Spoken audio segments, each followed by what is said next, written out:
dipersembahkan oleh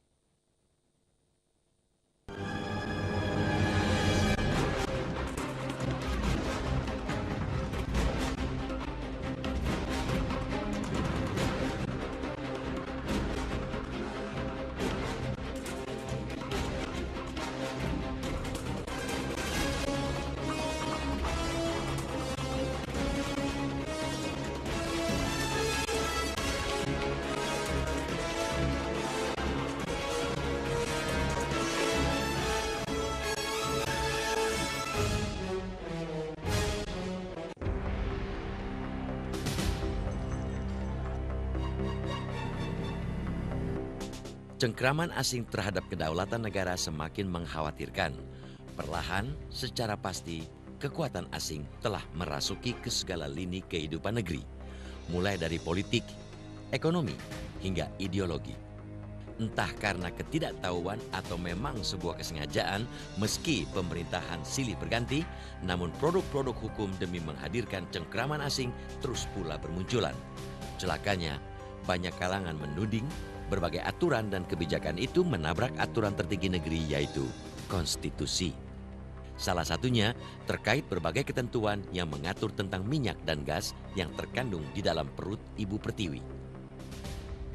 Penggunaan kekuatan bersenjata oleh negara yang mengklaim sebagai polisi dunia terhadap negara lain, terutama yang memiliki kandungan kekayaan minyak, belakangan terus saja terjadi di berbagai belahan dunia.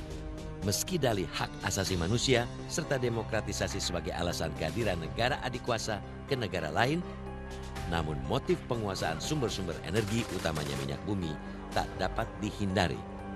Bagaimana tidak, negara-negara yang mendapat campur tangan negara adik kuasa rata-rata adalah negara yang memiliki sumber minyak bumi yang melimpah. Meski tak menggunakan kekuatan bersenjata, penetrasi asing dalam menguasai sumber daya alam atau SDA di negeri ini terjadi secara sistematis. Kondisi inilah yang melatari sejumlah tokoh dan belasan organisasi massa atau ormas melakukan uji material terhadap Undang-Undang Nomor 22 Tahun 2001 tentang migas. Para tokoh ini menilai Undang-Undang migas hanya sekedar menguntungkan asing, namun justru mendatangkan malapetaka bagi sebagian besar rakyat di negeri ini. Pasca penandatanganan nota kesepahaman antara pemerintah Indonesia dengan Lembaga Moneter Dunia atau IMF tahun 1998, pemerintah terlihat konsisten menaikkan harga jual bahan bakar minyak eceran setiap kali terjadi kenaikan harga dunia.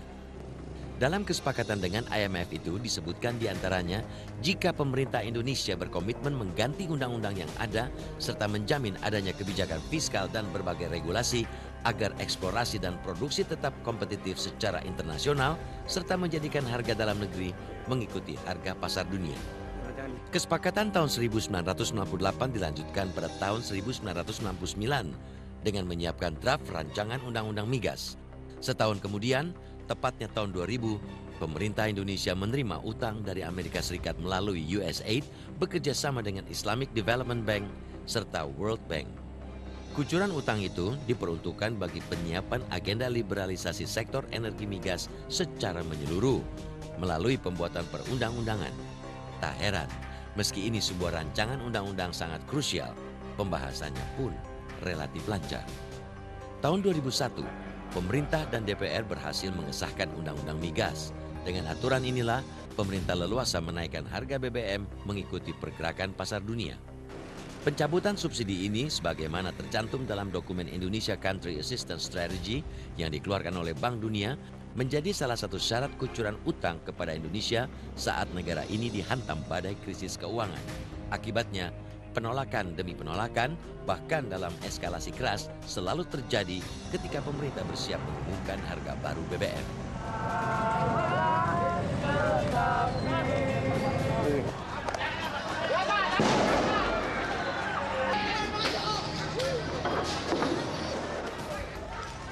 Khusus tentang Undang-Undang Migas, kami mengajukan gugatan secara material dalam arti seluruh pasal-pasal itu. Karena dari pasal-pasal yang masih tersisa setelah di Judicial Review tahun 2003 itu masih ada pasal-pasal jantung yang merugikan negara. Antara lain dalam undang-undang itu pemerintah disetarakan dengan asing sebagai pihak yang berkontrak kerjasama. Ini fatal. Kami sudah kaji, tidak ada satu negara pun di dunia ini, baik produser migas maupun net importer seperti Indonesia ini, yang menjadikan pemerintah sebagai pihak yang berkontrak kerja secara setara. Sehingga kalau ada apa-apa, ini bisa digugat.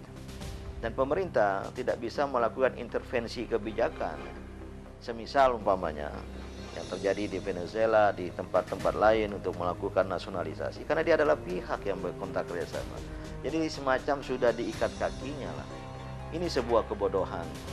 Dan yang kedua, kami juga menilai bahwa dunia perminyakan kita, khususnya untuk harga BBM di dalam negeri itu mengacu kepada harga internasional, khususnya di New York. Dan inilah yang membuat harga naik. Dan kalau seandainya ini dianggap kompetitif, rendah, ini kan kita nggak pernah membandingkan pendapatan rakyat Indonesia dengan rakyat di negara lain seperti Amerika Serikat atau negara-negara maju itu. Dan yang paling penting bagi kami, ya, ini adalah produk-produk barang tambang yang menyangkut hajat hidup orang banyak, yang harus dilindungi oleh negara. Maka bukan sesuatu yang harus diserahkan kepada mekanisme pasar gitu. Karena bumi dan air dan yang tergandung di dalamnya itu dikuasai oleh negara, ternyata dikuasai oleh perusahaan-perusahaan asing yang ya tentu saja dengan perjanjian yang dilakukan oleh pemerintah atas nama negara. Nah, perjanjian ini bisa-bisa itu merupakan pelanggaran HAM by commission tadi itu, yaitu pelanggaran secara sistematis dimasukkan di dalam peraturan perundang-undangan. Namun, Menteri Energi dan Sumber Daya Mineral Jero Wacik menolak tegas tudingan jika pemerintah hanya sekedar membuka jalan asing menguasai sumber-sumber energi dengan menabrak konstitusi. Kalau undang-undang sudah dikeluarkan, kemudian ada PP-nya, landasan filosofisnya cukup kuat, UUD 45, maka menurut saya harusnya kita berorientasi sekarang melaksanakan itu. Nah, kalau tidak dilaksanakan itu, baru jadi undang-undangnya, ya, belum 10 tahun sudah dirubah, sudah digugat, ya, terus kalau digugat terus dirubah lagi, ini habis waktu kita merubah undang-undang, terus di situ. Nah, rakyat tidak dapat apa-apa. Nah, kan UUD 45 pasal 33 kan orientasinya jelas untuk sebesar-besar kemakmuran rakyat. Nah, kalau terus kita terus berdebat terus urusan undang-undang, terus kemakmuran rakyatnya dapatnya kapan? Nah, sejak tahun 2003 Mahkamah Konstitusi berdiri sampai sekarang, bahkan 5 tahun pertama ketika saya pimpin, banyak undang-undang di bidang perekonomian yang sudah diajukan pengujiannya. Malah sudah ada beberapa yang dikabulkan alias dicabut, ya, dinyatakan bertentangan dengan konstitusi. Misalnya undang-undang ketenaga listrikan kita nyatakan tidak berlaku seluruhnya, ya kan? Yang kedua undang-undang migas, ada kira-kira 3 atau 5 pasal yang sangat krusial yang kita nyatakan bertentangan dengan konstitusi. Misalnya salah satunya ketentuan yang menentukan bahwa penentuan harga minyak dan gas bumi diserahkan pada mekanisme pasar. Itu antara lain ayat yang kita nyatakan bertentangan dengan konstitusi dan tidak berlaku lagi. Jadi selalu saya mengatakan sekarang harus disadari undang-undang dasar kita itu bukan hanya konstitusi politik, tapi juga konstitusi ekonomi. Beda dengan di Amerika. Kalau di Amerika urusan ekonomi adalah urusan pasar. Karena itu urusan ekonomi tidak usah diatur dalam konstitusi. Sehingga konstitusi Amerika itu selalu disebut sebagai, ya, political constitution. Tapi bukan dan berbeda dengan konstitusi Indonesia. Kita memiliki 2 pasal, bahkan pasal 33 dan pasal 34, ya, yang dalam judul babnya, dulu judul babnya itu kesejahteraan sosial, bab 14. Sekarang sesudah reformasi, kita perjelas judul bab itu menjadi perekonomian nasional dan kesejahteraan sosial, bab 14. Terdiri pasal 33, pasal 34. Apa maknanya? Maknanya ada satu bab khusus yang mengatur soal perekonomian nasional dan kesejahteraan sosial.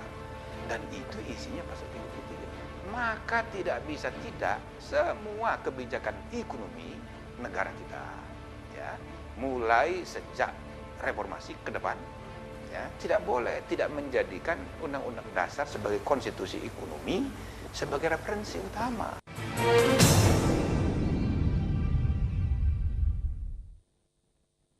Dipersembahkan